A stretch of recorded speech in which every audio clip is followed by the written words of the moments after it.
तो चलिए आज चाय पर चर्चा की शुरुआत करते हैं। और जैसा कि हमने फ्राइडे, अब कब हम लास्ट मिले थे? हम कल भी मिले थे, लेकिन हमने ताली कब बजाई थी इंडिया के लिए?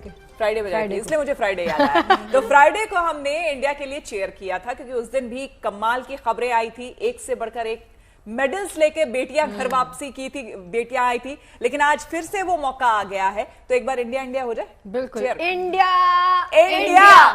आई थिंक यहाँ पे नीरज चोपड़ा भी जोड़ दे, नीरज चोपड़ा। या बिल्कुल, नीरज चोपड़ा जो कि भारत के स्टार जेवलिन थ्रोअर है। नीरज चोपड़ा ने एक बार फिर से कमाल कर दिया। आपको बता दें 84.85 मीटर की दूरी का भाला फेंककर टोक्यो में चल रही वर्ल्ड एथलेटिक्स चैंपियनशिप के फाइनल में जगह बना ली है।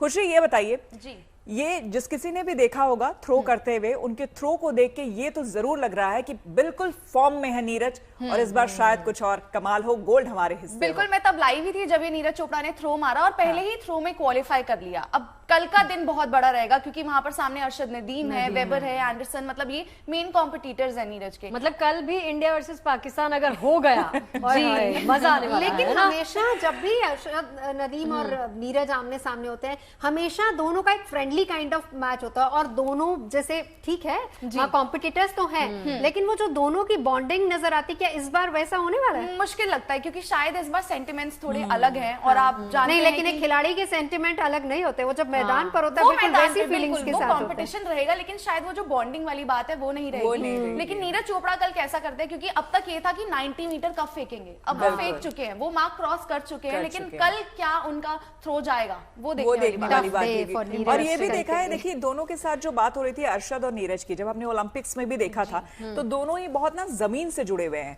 अरशद की भी अगर बैकग्राउंड को हमने जब देखा, पाकिस्तान में जिस घर से आते हैं, जिस परिवेश से वो आते हैं, वो बहुत ही जमीनी इंसान है और बहुत मेहनत से यहाँ तक पहुंचे हैं, वो भी हमने दिखाया था। और नीरज की, उनकी अपनी भी हमने उनका स्ट्रगल अपना देखा है, उनकी भी काबिलियत। तो इसलिए एज अ स्पोर्ट्स पर्सन वो स्पिरिट को साथ में लेके दोनों खेलेंगे, लेकिन देखना तो होगा कि वाकई कल होता क्या। देखना यही होगा कि इंडिया वर्सेस पाकिस्तान होगा या फिर क्या होगा। लेकिन नीरज चोपड़ा, पाकिस्तान के अरशद नदीम फाइनली आमने सामने जरूर होंगे। कौन किस पर भारी पड़ेगा, कल तक का इंतजार करना होगा। भारत के स्टार एथलीट नीरज चोपड़ा ने वर्ल्ड एथलेटिक्स चैंपियनशिप में क्वालिफाई कर लिया है फाइनल्स के लिए। नीरज आज क्वालिफिकेशन राउंड के लिए उतरे थे और यहाँ पर उन्होंने अपने पहले ही थ्रो में, फर्स्ट अटेम्प्ट में क्वालिफिकेशन का वो दर्जा हासिल कर लिया। नीरज का थ्रो 84.54 था, जबकि डायरेक्ट क्वालिफिकेशन का जो मार्क था वो 84.50 था। यानी कि नीरज ने क्वालिफिकेशन के मार्क से ऊपर जो उनका थ्रो था वहाँ उनका जो जैवलिन है वो जाके गिरा, जिसका मतलब ये हुआ कि अब उस थ्रो के बाद नीरज को कोई भी अटेम्प्ट करने की जरूरत नहीं थी। इसी ग्रुप में जो दूसरा सबसे बड़ा दावेदार जिसने सबसे ज़्यादा दूरी का वो थ्रो लगाया वो थे जुलियन वेबर। जुलियन वेबर ने जो है वो 87.21 का जो है दूरी वो तय की और इस वक्त टेबल पे वो सबसे टॉप पे है। लेकिन सबसे बड़ी बात कि इसी जेवलिन थ्रो के फाइनल मुकाबले में उनका सामना, नीरज का सामना अरशद नदीम से भी होगा। अरशद नदीम वही खिलाड़ी हैं जो पाकिस्तान से आते हैं और पेरिस ओलंपिक्स में उन्होंने गोल्ड मेडल हासिल किया था। टोक्यो में नीरज के पास गोल्ड था, लेकिन उसके बाद पेरिस में नीरज को सिल्वर से संतोष करना पड़ा था और अरशद नदीम वो गोल्ड मेडल लेने में कामयाब रहे थे। लेकिन अगर हम पिछला ये सीजन देखें, जहाँ जहाँ नीरज गए उन्होंने अपना थ्रो बेहतर करने की कोशिश की है। तो कल के इस मुकाबले में उम्मीदें यही रहेंगी कि नीरज एक बार फिर इस टाइटल को इसी टूर्नामेंट में डिफेंड करें। तो दूसरी बड़ी खबर, आज हमारे प्रधानमंत्री का जन्मदिन है और आज वो अपना 75वां जन्मदिन मना रहे हैं। पूरे देश ही नहीं बल्कि विदेशों से भी उन्हें बधाइयों का तांता उनके लिए लगा हुआ है। हर देश के राष्ट्राध्यक्ष ने उनको अपनी तरह से हैप्पी बर्थडे विश किया है। बिल्कुल, तो चलिए आपको एक एक करके बर्थडे सेलिब्रेशन की तमाम तस्वीरें दिखाते हैं और देखते हैं कैसे लोग अलग अलग तरीकों से प्रधानमंत्री मोदी को उनके जन्मदिन की शुभकामनाएं पहुंचा रहे हैं। एंजॉय कर रहा है तो कहीं सेवा के जरिए इस दिन को खास बनाया गया।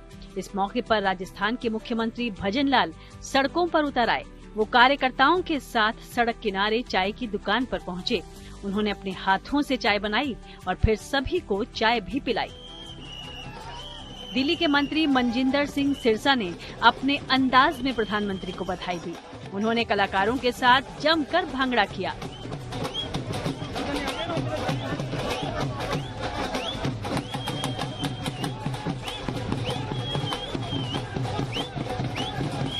हैप्पी बर्थडे मोदी जी। इसी तरह अभिनेत्री और सांसद हेमा मालिनी ने भी पीएम मोदी को उनके जन्मदिन पर शुभकामनाएं दी और संपूर्ण ब्रजवासियों की ओर से हार्दिक शुभकामनाएं प्रेषित करते हुए भगवान श्री कृष्ण से आपके सुस्वास्थ्य और दीर्घायु की प्रार्थना करती हूँ। हमें आप पर गर्व है। शिव की नगरी काशी में पीएम मोदी के नाम से गंगा आरती की गई। आरती के दौरान वहां मौजूद लोगों ने अपने साथ प्रधानमंत्री मोदी की तस्वीर साथ रखी।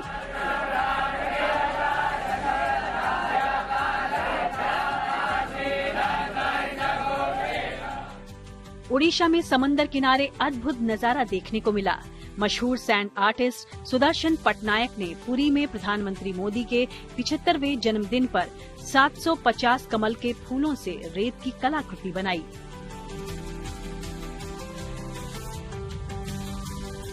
इसी तरह अंतर्राष्ट्रीय सैंड आर्टिस्ट मानस कुमार साहू ने भी अपनी कला के माध्यम से पीएम मोदी को जन्मदिन की बधाई दी।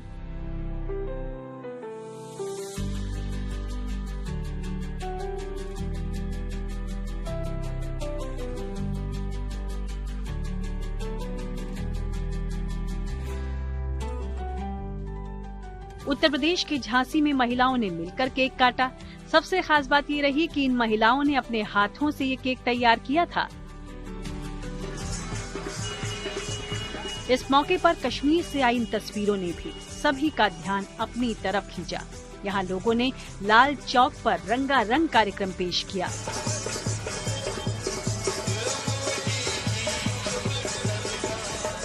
इसके अलावा देश भर में रक्तदान शिविर भी लगाए गए। स्वच्छता अभियान चलाए जा रहे हैं। साथ ही मंदिर में विशेष पूजा पाठ भी किया गया। Bureau report, good day today.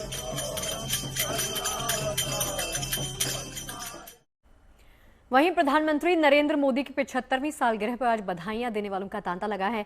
कहीं प्रधानमंत्री नरेंद्र मोदी से मिलकर उनको शुभकामनाएं दी जा रही हैं, तो कहीं वर्चुअली ही देश दुनिया के बड़े बड़े दिग्गज उनको बधाई दे रहे हैं।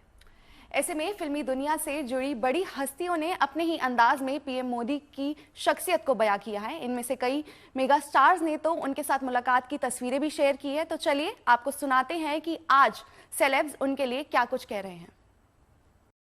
आज आदरणीय प्रधानमंत्री श्री नरेंद्र मोदी जी के 75वें जन्म दिवस पर मैं उनको अपनी हार्दिक शुभकामनाएं देता हूँ। और आपका जो सफर रहा है, जर्नी रही है, जो आपकी कहानी है, छोटे से शहर से लेकर ग्लोबल स्टेज तक, वो बहुत ही ज्यादा इंस्पायरिंग है। इस कहानी में आपका डिसिप्लिन, आपकी मेहनत और अपने देश के प्रति डेडिकेशन दिखाई पड़ता है। तो सच तो यह है सर कि 75 साल की उम्र में जो आपकी पेस है, एनर्जी है, वो हम जैसे जवान लोगों को भी पीछे छोड़ देती है।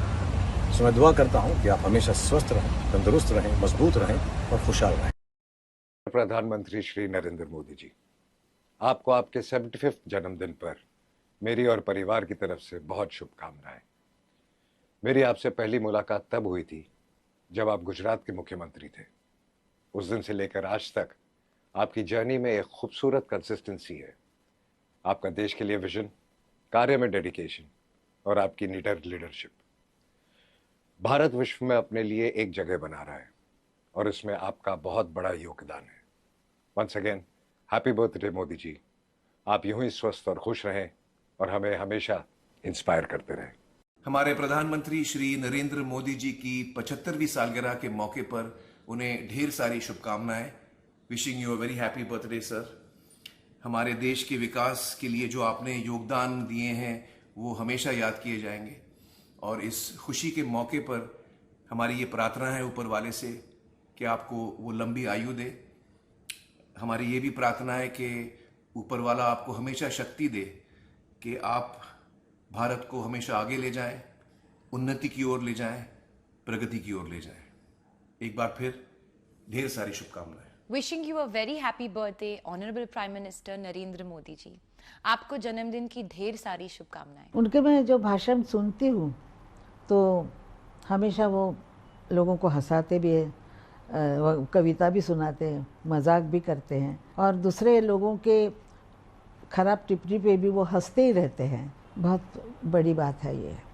भगवान उनको बहुत लंबी उम्र दे और हमारे साथ ऐसे ही रहें वो।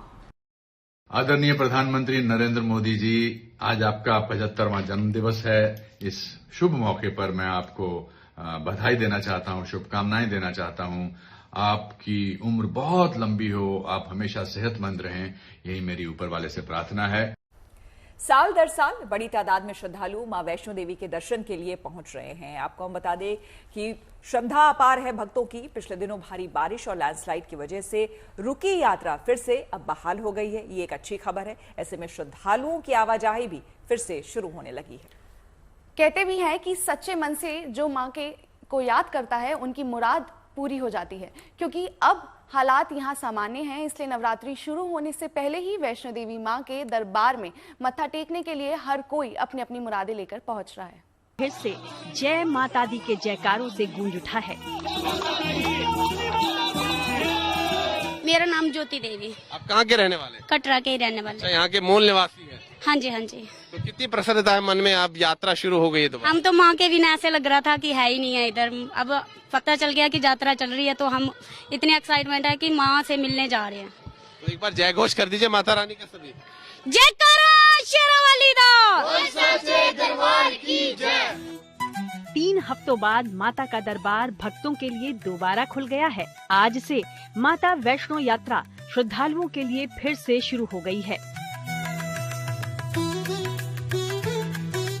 इस समय हम मौजूद हैं धर्म नगरी कटरा में और मेरे पीछे आप देख सकते हैं दर्शनी ड्योढ़ी। यहीं से श्री माता वैष्णो देवी की यात्रा शुरू होती है और यहाँ पर आज श्रद्धालु आए हैं। 22 दिन बाद माता वैष्णो देवी की यात्रा दोबारा शुरू हुई है।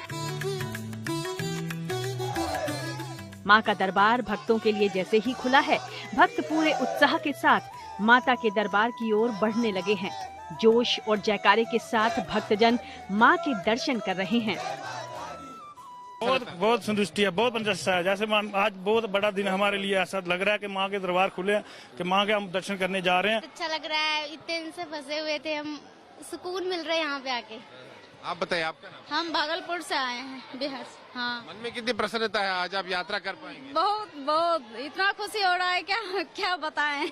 मन में था कि आना था कि नहीं आना था, आना था कि नहीं आना था, लेकिन कल पता चलता है कि नहीं, जाना ही है तो हम लोग यहाँ बस पहुँच गए। मां के दर्शनों के लिए भक्तों की लंबी कतार देखी जा सकती है। जहां से चढ़ाई शुरू होती है, वहां से लेकर मंदिर के गेट तक आस्था का सैलाब देखा जा सकता है। भक्त उत्साह में हैं।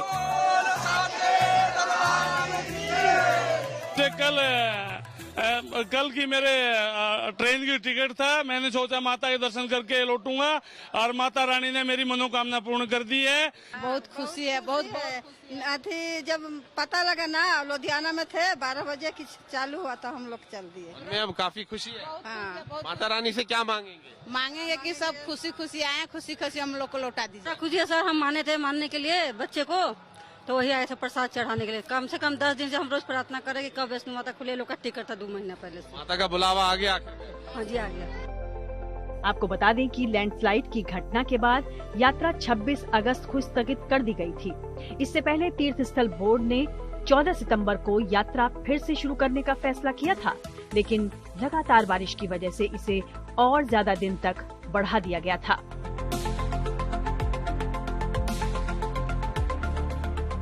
इस दिन बाद ये यात्रा शुरू हुई है। हालांकि आज पहला दिन है और यात्री जो है उनकी संख्या काफी कम है, लेकिन जो यात्री आ रहे हैं उनमें खासा उत्साह है, क्योंकि 22 दिन बाद ये यात्रा शुरू हुई है और आने वाले दिनों में यात्रियों की संख्या बढ़ने वाली है, क्योंकि अब यात्रा जो है शुरू हो चुकी है। तो फिलहाल आज पहला ही दिन है, लेकिन अगर आज भी हम देखें तो कई यात्री पहुंचे हैं माता के दर्शनों के लिए। सुनील भट्ट, कटरा, जम्मू कश्मीर, GNT।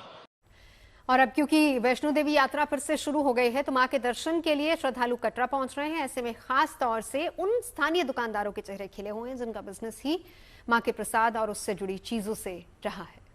अब वैष्णो देवी यात्रा एक बार फिर से शुरू हो गई है। श्रद्धालु कटरा पहुंच रहे हैं। कुछ दिन में नवरात्रि का भी आरंभ हो जाएगा। ऐसे में यहाँ तमाम छोटे बड़े दुकानदार अब अपने रुके बिजनेस की रफ्तार को बढ़ाने की उम्मीद जता रहे हैं।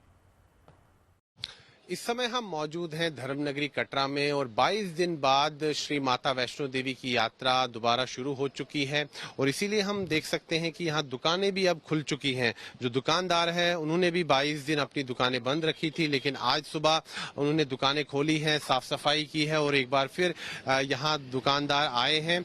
और 22 दिन तक चूंकि यात्रा बंद थी तो इनको काफी क्षति भी झेलनी पड़ी। हम यहाँ पर जो दुकानदार हैं उनसे बातचीत भी करेंगे और जानेंगे कि पिछले 22 दिनों में क्या परिस्थिति रही यहाँ पर। अब आखिरकार यात्रा जो है शुरू हो चुकी है। आपकी प्रसाद वगैरह की दुकान? जी जी सर। तो पिछले 22 दिन से आपने दुकान बंद रखी? बिल्कुल बंद थी सर, बिल्कुल बंद थी, खाली पड़ा था, बिल्कुल यात्रा थी नहीं। आज दुकान खोली है, साफ सफाई की है, थोड़ा अच्छा लग रहा है। यात्रा खुली 22 दिन के बाद, थोड़ा अच्छा लग रहा है। मन में संतोष है? संतोष है मन में, बिल्कुल जी सर। पिछले 22 दिन से दुकान बंद रही होगी तो नुकसान भी काफी ज्यादा? नुकसान था, दुकान बंद थी, बिल्कुल सामान ऐसे ही पड़ा था जी। देखिए, नवरात्रि शुरू होने के साथ ही गरबा और डांडिया नाइट भी आयोजित की जाती हैं। राजकोट में इस नवरात्रि गरबा के लिए खास इंतजाम किए गए हैं। पहली बार शहर में क्रिकेट स्टेडियम में गरबा नाइट्स का आयोजन होगा। जी हाँ, देखिए यहाँ एक साथ 15,000 लोग गरबा कर सकते हैं। वहीं बाजारों में खासी चहल पहल देखी जा सकती है। इस साल परंपरागत पोशाकों के लिए नए डिजाइन भी ट्रेंड कर रहे हैं।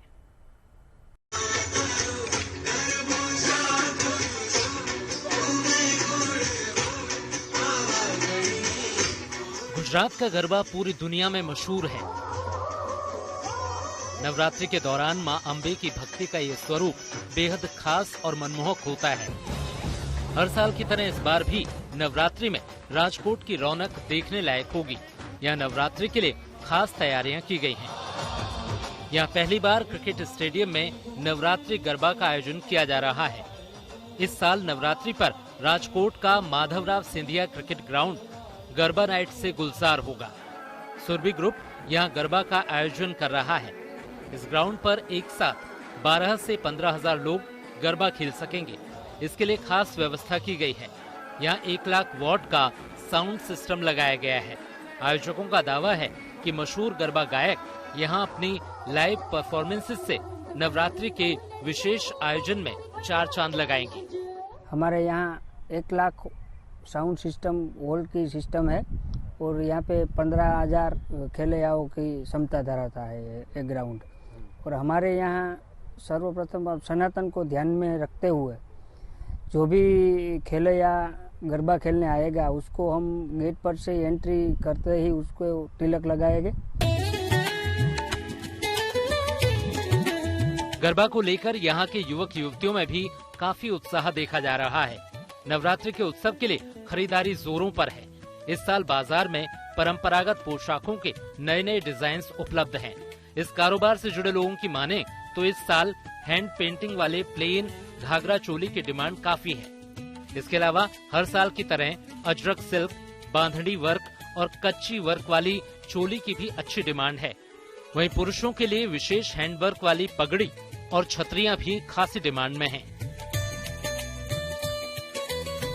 रेंट पे देने के लिए अवेलेबल है और उसमें सबसे ज़्यादा इस साल 2-2, 3-3 फीट की पगड़ियाँ जो पाग बोलते हैं, माथे पे सिर पे पहनने वाला, और उसके नीचे केड़िया आता है और गर्ल्स में केड़िए का क्रेज इस साल थोड़ा ज़्यादा दिख रहा है।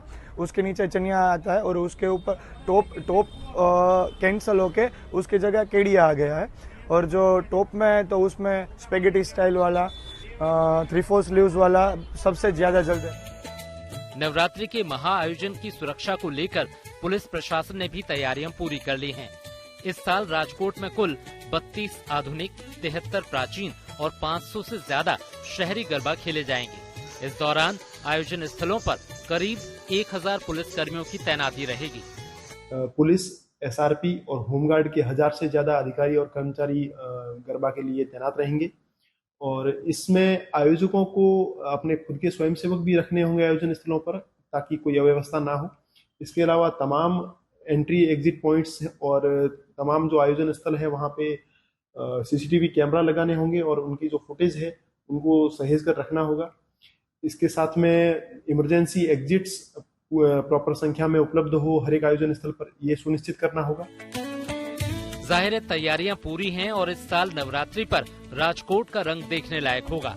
दिलचस्प ये है कि इन आयोजनों में परंपरा के साथ ही आधुनिक तकनीक का मेल भी देखने को मिलेगा और शहर के तमाम गरबा प्रेमी अभी से नवरात्रि के महोत्सव के लिए पूरी सज-धज के साथ तैयार हैं। Raunak Majithia, Rajkot, Good News Today. तो नवरात्र का जो सबसे ज्यादा क्रेज अगर आपको देखना है तो आपको जाना चाहिए गुजरात, जहां पर 9 दिन तक पंडाल सजते हैं और धूमधाम से गरबा खेला जाता है। वही तैयारियां पूरी हो चुकी हैं, पोशाकें लोगों ने खरीद ली हैं और प्रैक्टिस चल रही है। बिल्कुल, नवरात्र के दौरान पूरे 9 दिनों तक पूरे गुजरात के पंडालों में धूम दिखने वाली है, जिसकी शानदार झलक हम आपको दिखाएंगे। गुजरात के उत्सव की धड़कनों में बसा है गरबा। जब गरबा का उत्सव शुरू होता है तो गुजरात की रौनक देखने लायक होती है।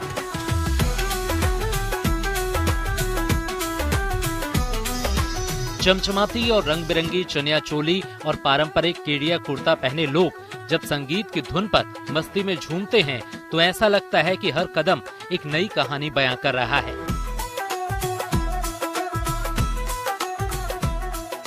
यही है नवरात्रि का उल्लास, जहां गरबा की ताल पर पूरा गुजरात झूमता है। और यही है गुजरात की नवरात्रि, जहां मां अंबे की भक्ति के साथ गरबा का उल्लास हर दिल में समा जाता है।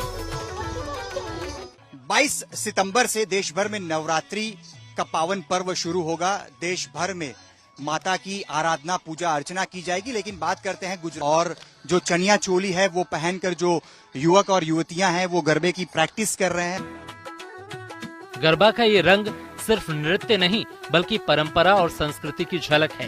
पूरे गुजरात में इन दिनों नवरात्रि की धूम है, लेकिन अहमदाबाद के रंग तो अनूठे हैं। जगह जगह गरबा डांस की प्रैक्टिस हो रही है। रंग बिरंगे पारंपरिक लिबास में लोग गरबा का आनंद ले रहे हैं। इस उल्लास के पीछे महीनों की तैयारी होती है।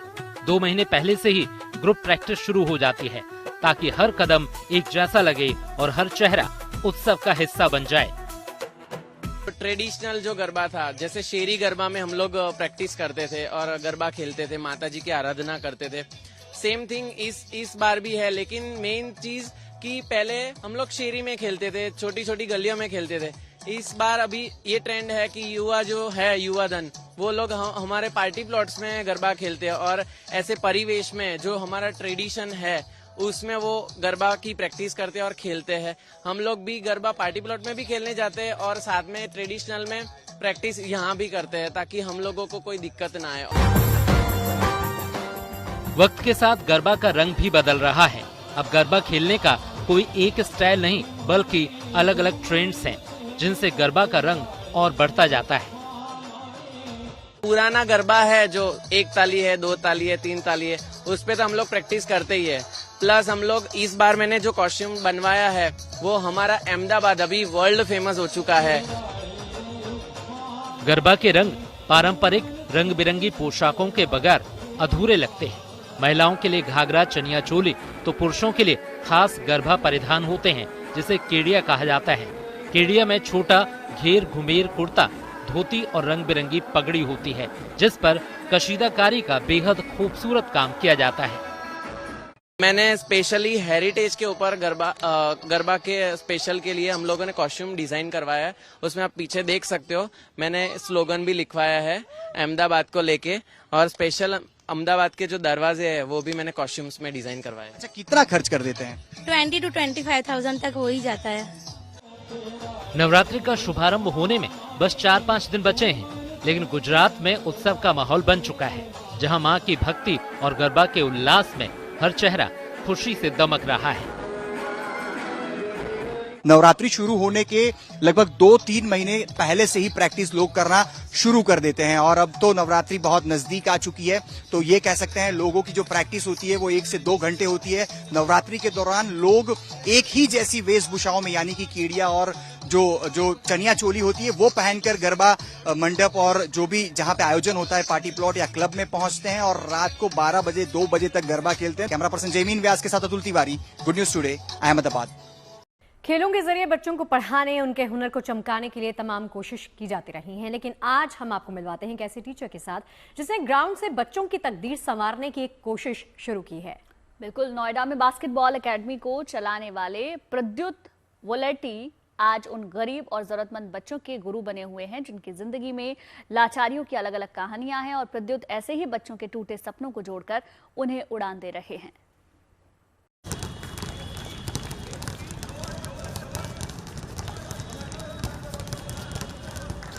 ग्राउंड पर इन बच्चों की एनर्जी कमाल की है। ये बच्चे खेलने के साथ साथ अपनी किस्मत भी बदल रहे हैं।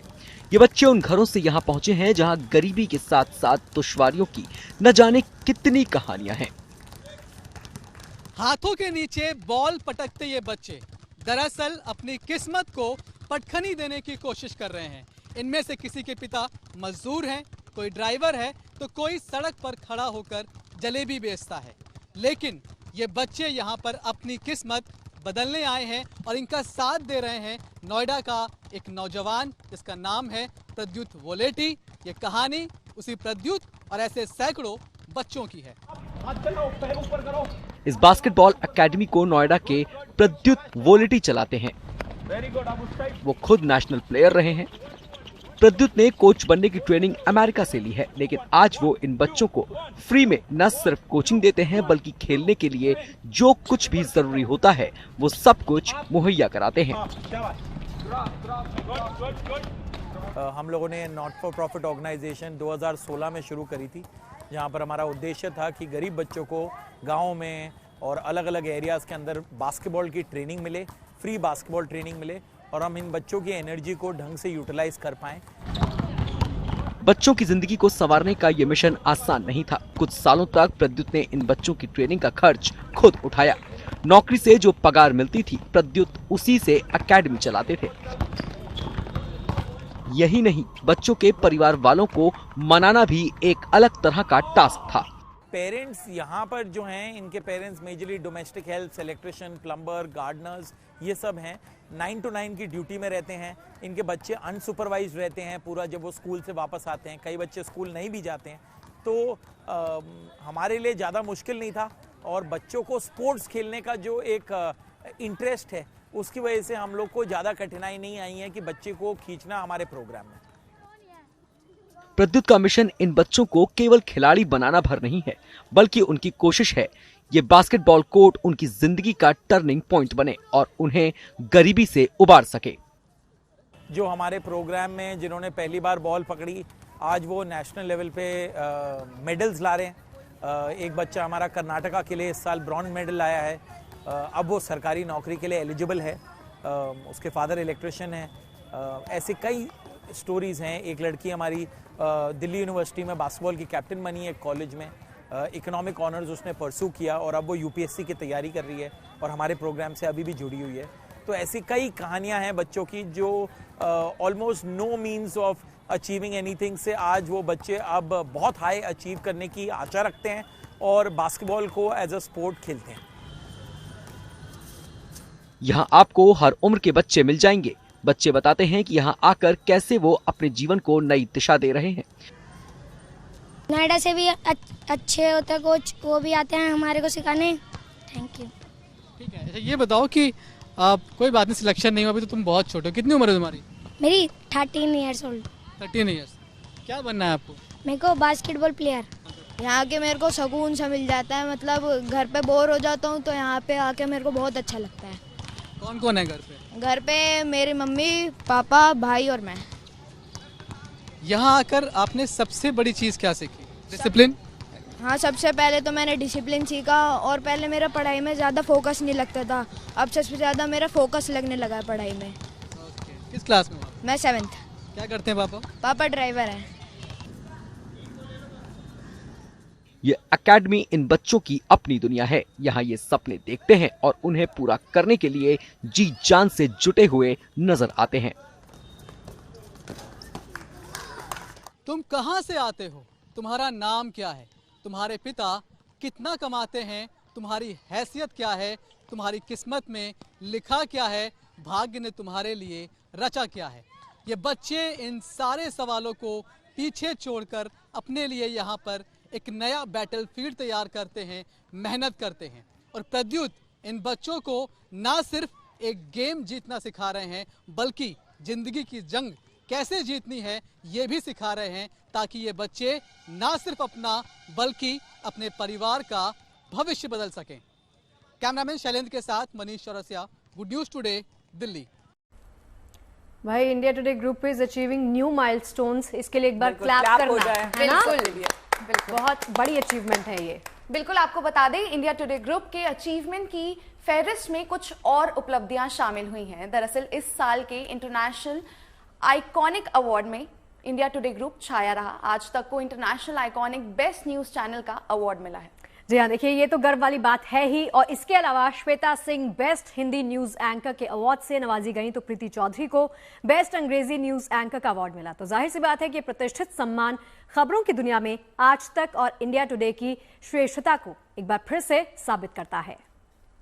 टुडे और आज तक को मिले हैं ढेर सारे अवार्ड्स, जैसे कि बेस्ट हिंदी न्यूज चैनल मिला आज तक को, बेस्ट न्यूज एंकर हिंदी मिला एंकर श्वेता सिंह को, बेस्ट इंग्लिश न्यूज चैनल बना इंडिया टुडे, तो वहीं बेस्ट न्यूज एंकर इंग्लिश का अवार्ड मिला प्रीति चौधरी को। इतना ही नहीं, बेस्ट कनेक्टेड डिवाइस स्ट्रीम ये अवार्ड भी मिला आज तक को, यानी कि कुल मिलाकर हुए 5 अवार्ड्स। भाई ये तो है खुशी का मौका, जहां इंटरनेशनल आइकॉनिक अवार्ड ने आज तक और इंडिया टुडे को अवार्ड से सम्मानित किया। भाई यही तो होता है token of appreciation. International iconic best English news channel 2025 and the winner is, and the news channel comes with our own country name today. Whoa! Ladies and gentlemen, for India Today. Winning Best News Channel, it's a testament for what is the best news team in the country today, and I would think at a time when we have such a polarized landscape where rhetoric is concerned, to stand tall, to be the voice of reason is India Today, and this is encouragement for us where we endeavor to be the gold standard of journalism. We had international iconic best news anchor of India 2025, and the winner is Shweta Singh.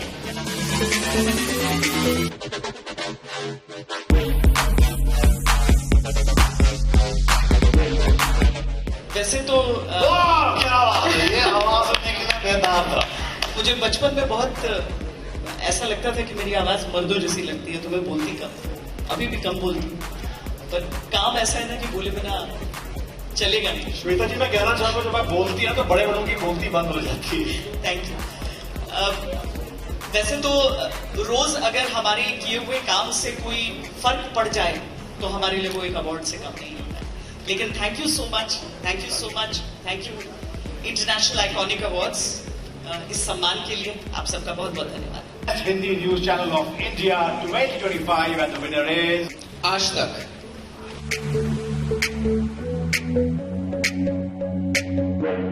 ये बोलना बनता है क्योंकि ये पूरी की पूरी team की तरफ से मैं धन्यवाद करना चाहती हूँ। कलीपुरी मैम, सुप्रिय प्रसाद सर, जिनके जो पीछे से हम सबका मार्गदर्शन करते हैं, और मेरी पूरी टीम, मेरे सारे टीममेट्स को ये अवार्ड समर्पित, हमारे दर्शकों को ये अवार्ड समर्पित। मुंबई से कुणाल उपाध्याय के साथ ब्यूरो रिपोर्ट।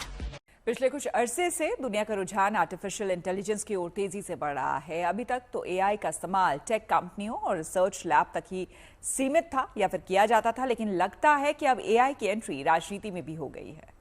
जी हाँ, यूरोप के देश अल्बानिया ने एक ऐसा अनोखा कदम उठाया है जिसने पूरी दुनिया का ध्यान अपनी ओर खींचा है। यहाँ दरअसल एक एआई मंत्री अपॉइंट किए गए हैं, और अब इस मिनिस्टर का क्या काम रहेगा, कैसे ये काम करेगा, ये जानना बहुत दिलचस्प है।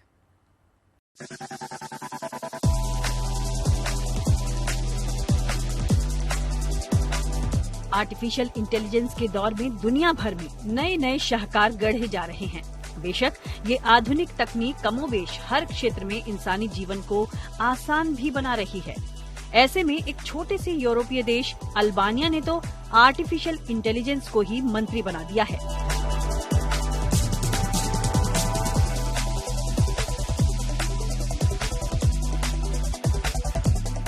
जी हाँ, अभी तक आपने एआई चैटबॉट के रूप में दोस्त, पार्टनर, खिलाड़ी, टीचर या हाउसकीपर वगैरह देखे होंगे, लेकिन अब आर्टिफिशियल इंटेलिजेंस की ये तकनीक इससे भी कहीं आगे निकलकर सत्ता के गलियारों में पहुंच गई है। अल्बानिया की सरकार ने डिएला नाम की एक मिनिस्टर दरअसल बनाई है, जो इंसान नहीं बल्कि एक आर्टिफिशियल इंटेलिजेंस से बनी वर्चुअल बॉट है। पिक्सेल और कोड से बनी डिएला का अल्बानियाई भाषा में अर्थ है सूरज, जिसको देश के प्रधानमंत्री एडी रामा ने अपनी सोशलिस्ट पार्टी की नई कैबिनेट में इंट्रोड्यूस कराया। ये एआई मंत्री सरकार की कैबिनेट में पहली सदस्य है जो शारीरिक रूप से तो मौजूद नहीं है, लेकिन आर्टिफिशियल इंटेलिजेंस से वर्चुअली अपनी जिम्मेदारी निभाएगी। एआई मंत्री बनाने की इस उपलब्धि के साथ ही अल्बानिया सियासी दुनिया में ऐसा इतिहास रचने वाला पहला देश बन गया है जिसने एआई तकनीक से पहली बार वर्चुअल चैटबॉट को मंत्री पद पर बैठाया है। खास बात यह है कि एआई मिनिस्टर डिएला को देश में भ्रष्टाचार से निपटने की जिम्मेदारी सौंपी गई है। डिएला को लेकर अल्बानिया सरकार का दावा है कि इसके आने से देश में सरकारी और गैर सरकारी टेंडर पूरी तरह करप्शन फ्री हो जाएंगे। यानी डिएला का काम सरकारी टेंडर्स को मैनेज करना और प्राइवेट कंपनियों को प्रोजेक्ट्स देने का फैसला लेना है। सरकार के अनुसार डिएला को इस तरह डिजाइन किया गया है कि वो रिश्वत, धमकी या किसी तरह के पक्षपात से प्रभावित नहीं होगी। नया एआई मिनिस्टर बनाने के साथ ही अल्बानिया दुनिया का पहला ऐसा देश बन गया है जिसने अपने मंत्रालय में एक एआई मंत्री की नियुक्ति की है। हालांकि अल्बानिया में डिएला कोई नया चेहरा नहीं है। साल 2025 की शुरुआत में ही इस एआई वर्चुअल बॉट को ई अल्बानिया प्लेटफॉर्म पर एक वर्चुअल असिस्टेंट के तौर पर लाया गया था, जो देश के नागरिकों और कारोबारियों को सरकारी दस्तावेज देने में मदद करता है। फिलहाल तो अल्बानिया में इस साल मई में हुए चुनाव में चौथी बार एडी रामा सरकार सत्ता में आई है, जिसने कई युवा प्रतिनिधियों को भी अपनी टीम में शामिल किया हुआ है। और अब सरकार में डिएला के रूप में एआई मंत्री बनाने की इस उपलब्धि के साथ ही मकसद यही है कि नई सोच, नए इरादों और विचारों के साथ देश को भ्रष्टाचार परस्ती से आजादी दिलाते हुए विकास के रास्ते पर ले चलना। Bureau report, good News today. चाय पर चर्चा में अभी के लिए बस इतना ही। आप रखिए अपना ख्याल। कल फिर होगी आपसे मुलाकात शाम 5 बजे चाय पर।